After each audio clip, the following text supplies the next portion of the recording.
안녕하세요. 요수 폐수는 북경에 있다.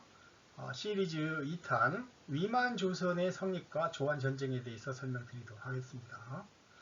여기서 우리가 주목해 봐야 할 지점은 왕엄성의 위치입니다. 그러니까 왕엄성이 어디 있었느냐, 그걸 찾아야 되는 거죠. 그리고 그걸 찾는 데서 제일 중요한 거는 위만 조선 시기에 장성이 어디 있었느냐. 근데 제가 보니까 장성이 바로 고북구 장성을 가리키는 것이었다는 거예요. 그렇다면 우리가 위만 조선이 어디 있었는가를 확인할 수가 있습니다. 사기 조선열전의 기록을 살펴보도록 하겠습니다. 사기 조선열전에는 위만이 옛날 연나라 사람이다 라고 이야기를 했어요. 그러니까 이제 위만이가 화족인지 아니면 동이족인지 이것도 이제 궁금한 사항이죠.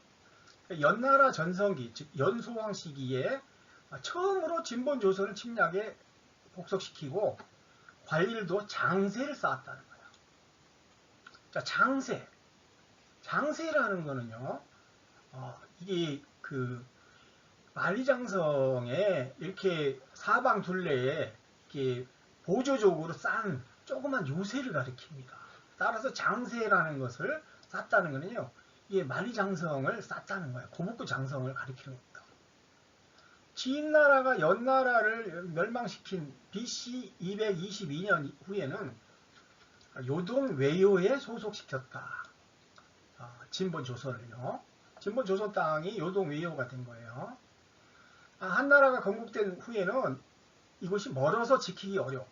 이거는 준적 빌법이죠. 멀어서 지키기 어려운 게 아니고, 예, 만리장성 여기까지 쌓았지도 못했고요. 그리고 조선 세력들이 끊임없이 공격을 했다고 해요. 염철론에 보면은 조선 세력들이 계속해서 요동 외요를 넘어왔다. 그렇게 침략을 했다. 자기들이 이 땅을, 조선 땅을 뺏어놓고는 침략했다. 또 그렇게 돼 있어요.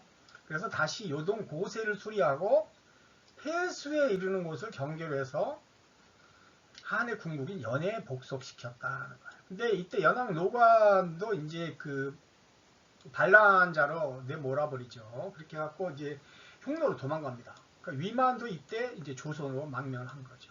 1천여 무리를 이끌고 조선 상투를 틀었다는 거잖아요. 그러니까 위만이 사실은 상투가 낯설었던 게 아니에요. 동이족이었기 때문에 상투, 뭐 이렇게 조선 복장, 만이 복장 이거에 익숙한 사람이었던 것 같아요. 그래서 요새를 지나가지고 폐수를 건넜어요. 그러니까 요새가 먼저 있고 그 다음에 폐수가 있는 거예요. 그 다음에 이제 진나라 때 옛 공지인 상하장에 거주했다. 이 위치들을 한번 찾아보도록 하겠습니다. 그래서 이제 점차 진본과 조선의 만이 및 연나라, 제나라 망명자들을 복속시켜가지고 왕이 되어 왕엄성에 도읍했다. 이런 겁니다. 그런데 위만은 도대체 어떤 사람이냐? 진본 조선은 어디 있었느냐? 여기서 나오는 장세, 뭐 요동 외요, 요동 고세, 폐수는 어디 있느냐? 이게 지금까지도 논란이 계속 지속되고 있죠. 상하장은 도대체 어디 위치하고 있었느냐? 위만의 왕엄성 도구나 어디 있었느냐? 이게 해야 되는 거죠. 자, 지난 시간에 우리가 이제 연나라가 태행산맥 서쪽에서 동쪽으로 이제 침략을 해가지고 이렇게 조선이 있었던 그 조선 노동 세력이 있었던 요 지역까지 천리를 조양해서 천리를 빼앗았다고 했죠. 그때 천리는 이 나나입니다. 나나 일대까지가 조선이 이제 후퇴를 한 거예요. 무슨 평양까지 삼천리를 후퇴했다는 분이 있는데 그거는 사기 기록을 완전히 그 아전 인수격으로 해석을 한 거죠. 천리 안에 요동이 있고 요소가 있고 그리고 오북평, 상고, 어양, 상고 이렇게 다 5군이 다 여기 있는 겁니다. 그렇기 때문에 우리 한민족의 고대 상고사는 바로 이 북경 일대 요동 지역에서 벌어진 겁니다. 이 북경 지역은 계속 말씀드린다면 연산산맥이 이렇게 지나가고요. 그리고 이게 태행산맥이 이쪽으로 이렇게 병풍처럼 이렇게 가로막고 있는 천혜의 요새이면서도 어마어마한 이 그 하복평원이 이게 많은 사람들을 부양시킬 수 있는 그런 풍요로운 땅이었던 거예요. 장세는 바로 고북구 장성을 흘러나오는 그 물을 이야기하는 거고요. 그러니까 이 장세를 흘러나온 물을 요수라고 하지 않습니까? 그러니까 그 위에서 그 상류 쪽은 소요수라고 부를 수 있고요. 하류 쪽을 대요수라고 부르는 거죠. 그래서 이 전체를 조선하라고 불렀다고 해요. 그리고 그 아까 이 위만이가 설명드렸을 때 나왔던 그 요새는 바로 요동 고세를 말하는 겁니다. 요소에 설치된 요새죠. 그래서 이 요새를 건너가지고 폐수, 그 다음 강이 바로 요수잖아요. 요수. 그러니까 이 요수가 바로 폐수라는 걸 알 수 있죠. 그렇게 해가지고 상하장에 왔어요. 그래서 여기서 와가지고 창녀에 있었던 조선의 왕 위만이 이제 조선왕 주군에게 가가지고 제가 이쪽에 있으면서 이게 그 중원 세력들이 이렇게 망명을 오면 여기서 번을 서가지고 지키겠습니다. 그렇게 하니까 이제 그 준왕이 이제 땅 100리를 준 거죠. 요동 외요 지역에 상하장이 있었던 겁니다. 삼국지 한조에서 이제 위략을 인용해가지고 기록을 했는데요. 크게 보면 한 7가지로 요약이 됩니다. 내용이. 그러니까 진나라가 통일한 그 중원을 통일한 이후에 이제 몽룡 장군을 시켜가지고 진시황이 요동까지 장성을 쌓았다. 근데 진나라 때 장성이 만약에 산해강까지 쌓아졌으면 뭐 때문에 후퇴를 했겠어요. 장성이 다 쌓아지지 못한 거죠. 그 다음에 조선왕 부는 진의 습격이 두려워 조회에 가지도 않았어요. 자, 만약에 우리 그 조선이 그 이병도 박사 주장대로 만약에 평양에 있었다면 진나라 습격이 두려워가지고 장안까지 조회를 안 나갔다. 이게 말이 되는 이야기입니까? 그죠? 이게 진나라의 습격이 두렵다는 거는 이게 그 조선 세력이 요동에 있었기 때문이잖아요. 평양까지는요, 요동에서 3개월이 걸립니다. 3개월. 90일 넘게 걸려요. 그리고 이제 그 낙양에서도 이제 이 북경까지가 100일 이상이 걸리는데 무슨 수로 아니 왔다 갔다 1년이 넘는 기간을 한번 조회한다고 거기 가겠습니까? 그러니까 그런 그 엉터리 해석들은 이제 그만해야 됩니다. 조선은 바로 요동에 있었던 겁니다. 그 부의 아들 준왕이 이제 즉위를 하는데 20년 후에 이제 진승 5강의 반란이 일어나고 그리고 나서 항우하고 이제 유방이 본격적으로 이제 전쟁을 하게 되죠. 이때 이제 백성들 입장에서는 살 수가 없어요. 그래서 이제 전쟁 안 나는 지역으로 도망을 가는 겁니다. 그러니까 연나라 사람들은 물론이고 제나라 사람들도 도망갔대잖아요. 자, 이 산동에 있는 사람들이 그 요동으로 도망을 왔는데 이 사람들이 평양까지 갔겠어요? 말도 안 되는 소리죠. 조나라 사람들, 이게 산서성 사람들이에요. 이 사람들도 다 준에게 망명을 했다는 겁니다. 한나라 때 노관을 연항으로 삼고요. 그리고 조선하고 연나라는 폐수를 경계로 해가지고 국경을 만들었던 거예요. 그러니까 근데 위만이 이제 이 노관이 흉노로 도망갈 때 같이 안 가고 호복을 입고 폐수를 건너서 준에게 항복했다는 거예요. 그러니까 준왕은 위만이 준왕한테 이제 위만이 살살 꼬셉니다. 이제 저한테 서쪽 병경을 지키게 해주시면 제가 그 중원의 그 망명자들을 모두 잘 관리를 해가지고 번을 서겠습니다. 이렇게 하니까 이제 준왕이 위만에게 이제 100리 땅을 봉해주고 서쪽 병경을 지키게 한 거죠. 근데 중원의 망명자가 의외로 이제 급증해버린 거예요. 그러니까 이제 세력이 커져버릴 수밖에 없죠. 그러니까 이제 준왕을 축출하고 조선왕이 된 겁니다. 제가 이제 위씨에 대해서 이제 그 바이두 백도백과에서 찾아보니까요, 상나라 후예들로 동이족이었던 겁니다. 그러니까 위만도 동이족이라는 걸 알 수 있어요. 그러니까 장안의 두판 진나라 습격이 두려워서 평양에 있던 고조선의 그 왕이 조회를 안 나갔다? 이건 말이 안 되는 이야기죠. 그리고 연나라, 제나라, 조나라 백성들도 평양까지 와서 망명할 리가 있겠어요?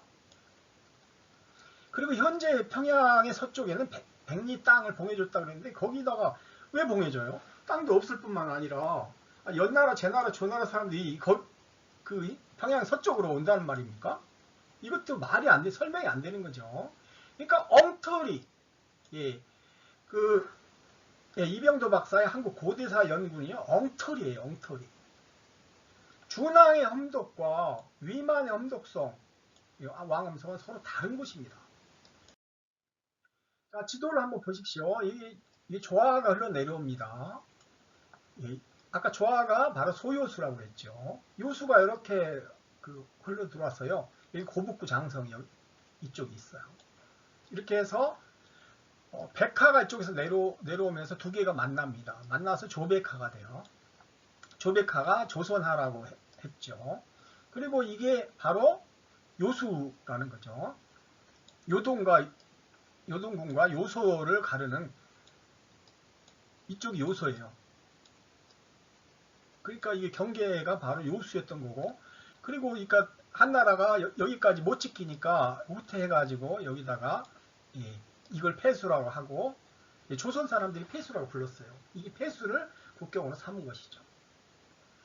그래서 이 준왕의 험독은요, 여기 창녀에 있었던 거예요. 이거는 사기 집회에 서광이 말하기를 창녀의 험독편이 있다 이야기했어요.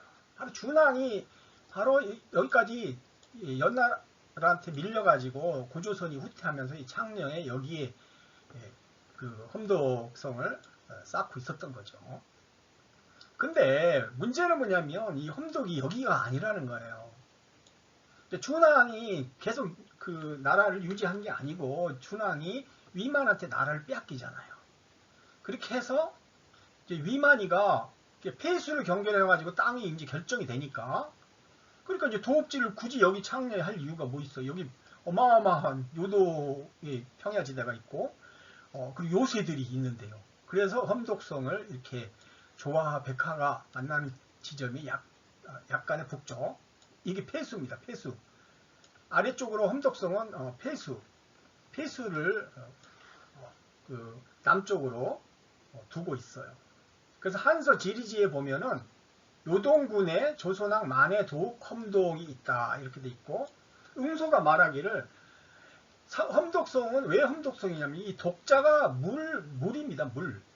물이 험한 물이 있다 이런 이야기예요. 창녀라든가 평양 이런 데는 험한 물이 없잖아요. 여기는요 조화 백하가 있는데 이게 조백하가 있는데 여기 물줄기가 하여튼 이게 그 수십 개가 이렇게 흘러갑니다. 여기도 물줄기가 있고요. 이거 물줄기가 많기로는 여기가 어마어마하게 많은데 그거에 대해서는 박지훈의 열하일기에 잘 기록되어 있죠. 하룻밤에 일야 구도하기라 그래갖고 하룻밤에 한 강을 9번 건넜다라는 정도로 이쪽이 험한 강입니다. 그래서 험독성이 여기 있었다는 걸 알 수 있어요. 그러면 왜 북경 일대에 직결했던 이 당나라라든가 수나라, 당나라 세력들이 왜 험독성을 직격 못하느냐?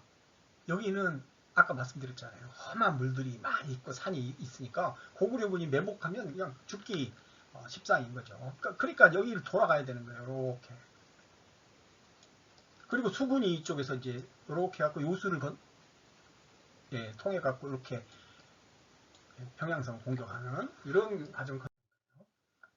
사기 조선열전의 기록에 보면 효해 고읍, 그러니까 BC 195년에서 180년 사이에 처음으로 천하가 안정됐다는 거예요. 그러니까 이게 한나라 때죠. 이때 한의 요동태수가 위만을 그 외신으로 나라 밖에 그 제후국으로 삼기로 하고 국경 많이들이 노략질 못하도록 하고 또 천자를 만나고자 하면은 면담하게끔 해달라, 그런 권리를 줍니다. 그러니까 이 그 권리를 활용해가지고 위만이 이 군사적 위세와 재물을 모두 얻게 됐죠. 그래서 주변 소국들을 모두 병합합니다. 진본과 임둔도 모두 복속해서 그 영역이 사방수천리가 됐다고 합니다. 자, 이 사방수천리가 얼마나 되느냐에 대해서요, 사기정의가 설명을 하고 있어요. 괄지지의 기록에 말하기를 조선, 그리고 고구려, 고려는 고구려를 가리키는 겁니다. 그 다음에 맥, 동옥저 등 5개 나라 땅을 차지하였는데, 위만이 동서 1200리에 남북 2000리, 즉 방 3200리 땅을 차지하고 있었다는 거예요. 한나라 수도 동쪽이죠. 당연히 장안의 동쪽이죠. 그리고 동으로 400리의 대해가 있고요. 그 왕엄성에서 동쪽으로 그 약 400리 지점에 발해가 있습니다. 북쪽에서 영주까지 920리가 경계다. 자, 북쪽에서부터 쭉 그 요소지역 영주까지 내려오는 게 경계가, 국경이 바로 920리에 달한다는 거예요.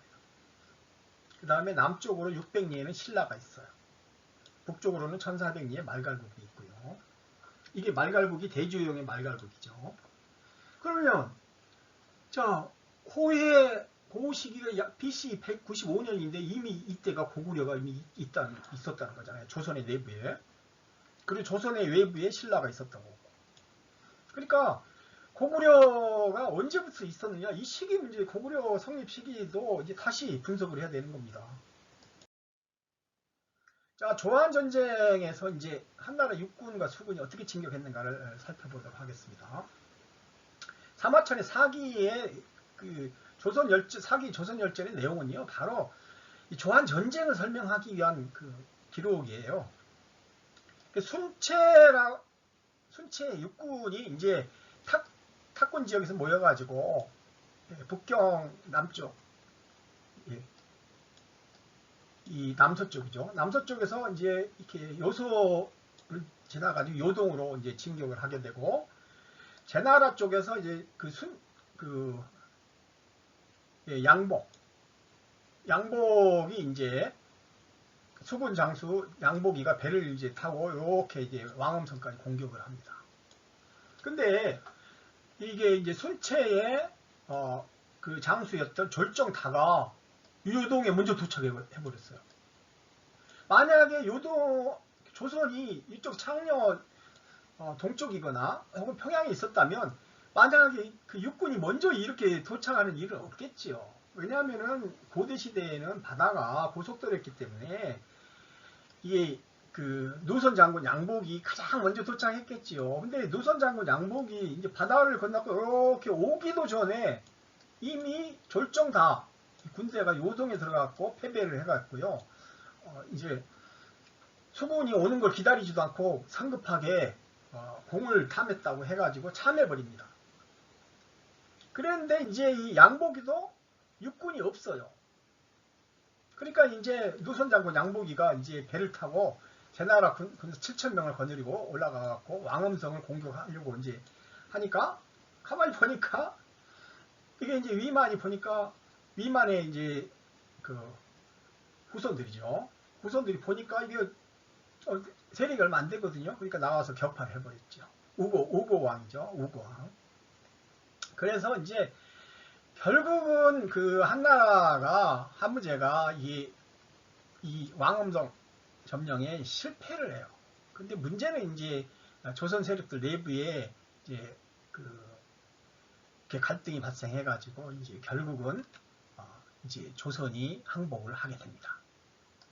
그렇게 해서 이제 요쪽 지역에는 현토군, 여기에는 요동군, 요 남쪽에는 낙랑군, 그 낙랑군의 남쪽에 대방군을 설치하게 되는 것입니다. 이상 설명 마치도록 하겠습니다. 감사합니다.